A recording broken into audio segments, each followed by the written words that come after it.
Return of the Exiled, or Why Must I Be the Hero? By T.J. Stegaheis. Read by YOB. Dedicated to Kurt Reimert, whose stories inspired this work. Requiescat in pace. Chapter 8. Dobrina, Hathor's Priestess. Dobrina was bored. She had mastered the arts of the temple and had turned her attention to the day-to-day operation of the temple complex. The guest-house chores proved to be simple enough, and she soon bored of them as well. She persuaded the priestess in charge of duties to assign her to monitor the temple stores. With only a little study, she could keep the supply rooms clean and well tallied. She set herself to improving the organization and the shelving of the storerooms. The care and inventory of the temple stores was less dull than her other task and gave her access to the temple crypts. The discoveries she made there proved more likely to prove a means to escape of a life she never wanted. The temple Reverend Mother did not allow any priestess beyond the walls of the temple, and her powers were such that she could enforce her will in this matter. All attempts to pass over or through the walls tripped her wide and complex warders. The spells that alerted the Reverend Mother of anyone who crossed them. Dobrina had watched a few failures and meant to avoid the unpleasant consequences. Perhaps an underground route was possible, through the catacombs? But the way through the catacombs was not yet known to her. Also, she knew that she dared not journey across the country alone. As much as she hated to admit it, she needed allies. Dobrina was sitting on a salt keg in the cellar, pondering her options, when the unthinkable happened. Several ragged men and a young girl stumbled out of the crypt door. Dobrina cast a hold spell on them, and at once, out of pure instinct. Then she questioned them. She discovered that they actually came from the fortress at Riston City. This could be fortuitous. If she could turn them to her cause, since men were foolish, that should be easy. She questioned them further about how they had come there. Then her warders on the step alerted her that they were being spied upon. She quickly traced the retreating figure to one of the guest houses, and confronted a young mage staying there. This could ruin all. But on questioning, he proved to be as eager as she to avoid having his own mission revealed. She cautioned him to silence and bade him good night. She returned to the cellar and provided the group with food, water, and bedding, while telling them that they would leave in the next morning. She had them stay in the cellar below the warders of the high priestess. Their leader told her that even if they could find their way back through the caves, the guards at the fortress would be prepared for them. Dobrina advised him to leave that issue to her. She calculated that between her and the mage, they could neutralize or distract the guards long enough for the party to escape. Unless, of course, they had a priestess or a high-ranking mage at the fortress, which seemed unlikely. The next morning, as the sun was breaking over the eastern hills, Dobrina made a bargain with the mage to accompany her and her new allies, and then led him to the cellar. She and the mage woke the men, girl, and a gnome. She had overlooked the little gnome yesterday. Quickly they breakfasted and prepared some supplies from the temple stores, and headed down the crypt stairs. The mage repaired the door and locked it behind them, thereby leaving little evidence. Almost as soon as they were properly out of the cellar, they were confronted by a spirit naga. "Who are you, and why do you disturb the dead?" she demanded. "We mean no harm, nor do we mean to disturb the honored dead," returned Dobrina. "We are trying to retrace the steps of yesterday and get these people back out on the road to Tai." She had heard of the Naga, but had never met her before. She had been told that a false answer would result in the speaker being eaten, so she phrased her answers with care. The Naga studied them for a few minutes before answering. "If I have your word that none of you will disturb the graves that I guard, I will give you directions that will lead you out and onto a seldom-used road heading south from Garrison Hill." As the old garrison on Garrison Hill was a ruin, this was perfect, so Dobrina agreed. In an hour they were free, and in the morning sun they started their journey. Dobrina quickly discovered that she did not like the leader of these men, a man named Sard. Like all men, he refused to admit that a woman might know anything of value. All of Dobrina's instructions about routes and methods of keeping out of sight were either roundly ignored or treated as a cause for an argument. Sard was not from this part of Tor. He admitted this, but preferred his brutish attempts at concealment to anything Dobrina might recommend. Some men are merely simple. Some took great pains to be obstinate. Sard was a work of art, as a mule. Ultimately, she told him so. The gnome chuckled. The girl hid her grin. Tennard busied himself with his pack. Sard looked like he had just eaten a vinegar and salt broth with thistles. So they commenced to discuss each other's flaws in detail, loudly, until they were hoarse from the exercise. When she looked around afterward, she discovered that the remaining members of the little band had set up camp and prepared a meal. The next morning, 4 of the men left to return to farm work. Perhaps Sard was not the great leader he thought he was. The next weeks went by as variations of this and that, Dobrina trying to help Sard with her knowledge and Sard being all too typical. What a relief it was to finally reach Tai and know that their company was at an end. Then she spotted Captain Tambard of the Temple Guard. What was he doing here? Dobrina thought. He cannot see me, or I am caught for certain.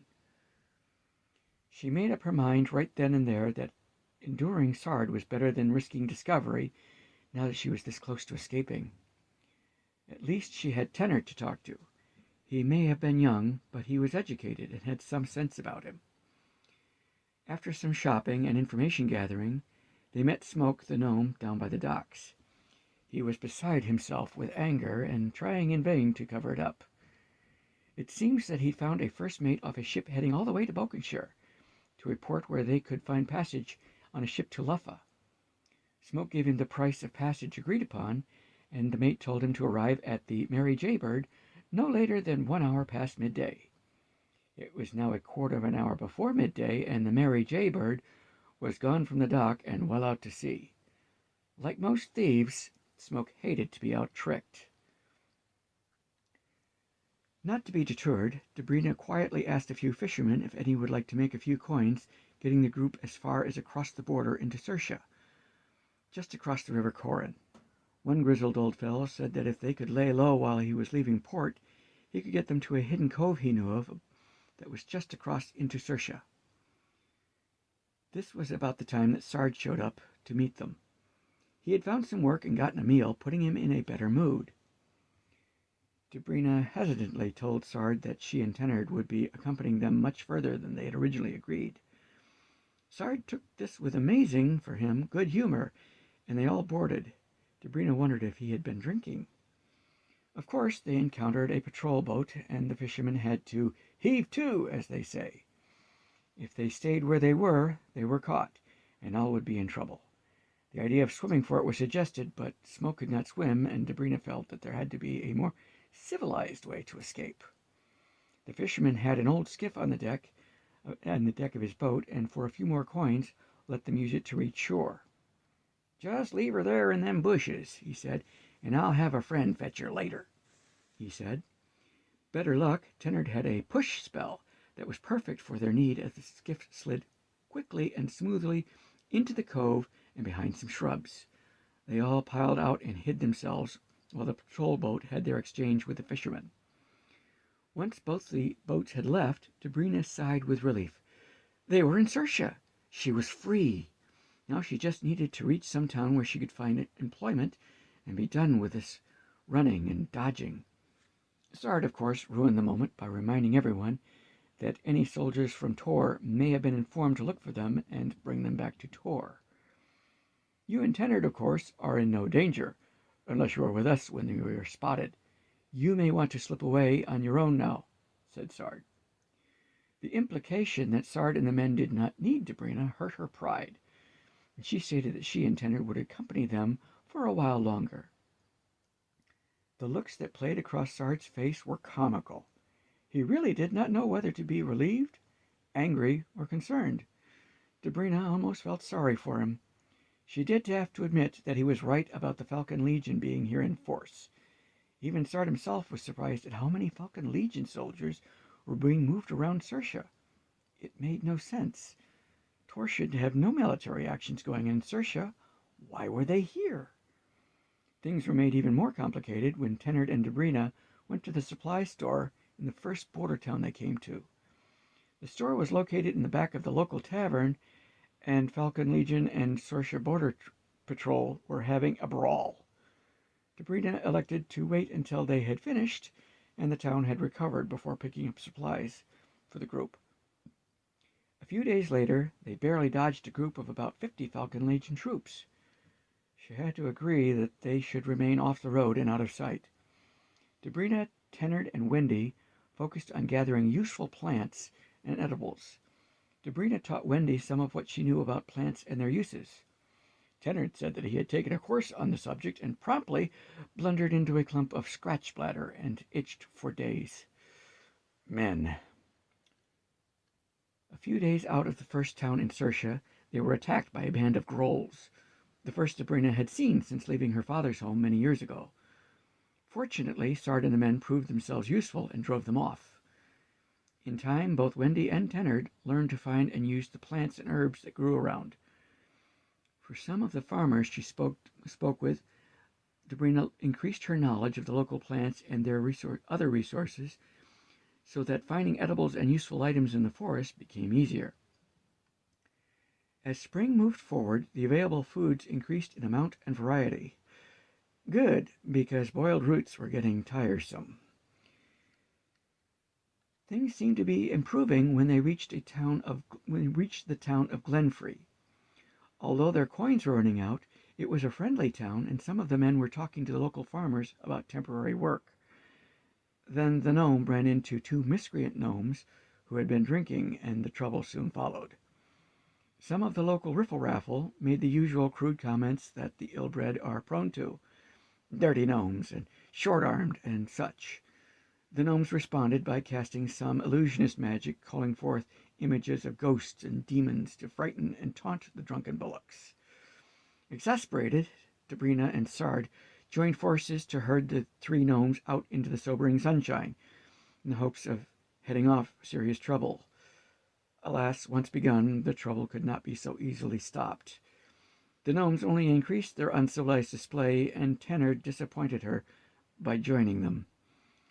When the town constable stepped in and arrested the gnomes, Tennard managed to evade them by becoming invisible and slipped away. But the damage was done. The local farmers no longer wanted any part of the group, and they left town before any more ill will could develop. Later, Smoke the Gnome was sprung from jail along with the two troublemakers. Debrina suspected that they were not officially released, but if they could get clear of Glenfrey, perhaps the trouble would not pursue them. This is when one of Sard's men discovered a ruined tower just west of town, near where they had set up camp. Probably it was the remains of an ancient fort meant to guard the nearby roadway.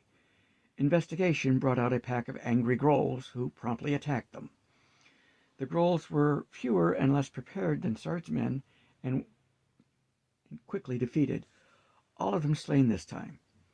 The ruin, although filthy and disgusting, was a profitable victory for them. Coins, weapons, armor, and equipment that they could use were found and packed away. The armor that the Grolls had stolen was filthy and disgusting, but the men and even the girl insisted on trying to clean it and then wearing it. Debrina simply could not bring herself to handle, let alone wear, the awful stuff. She continued to wear a simple robe, as did Tennard. The coins were thoroughly scrubbed and split amongst them. Later, the two troublemakers showed up at camp and wanted to join with Smoke. Debrina recommended that they be sent away, but Sard said that it would be up to Smoke. So they wound up joining up, and now they had these gnomish vandals to try to curb. What else would they find to create trouble? Debrina wondered. Fish pickles.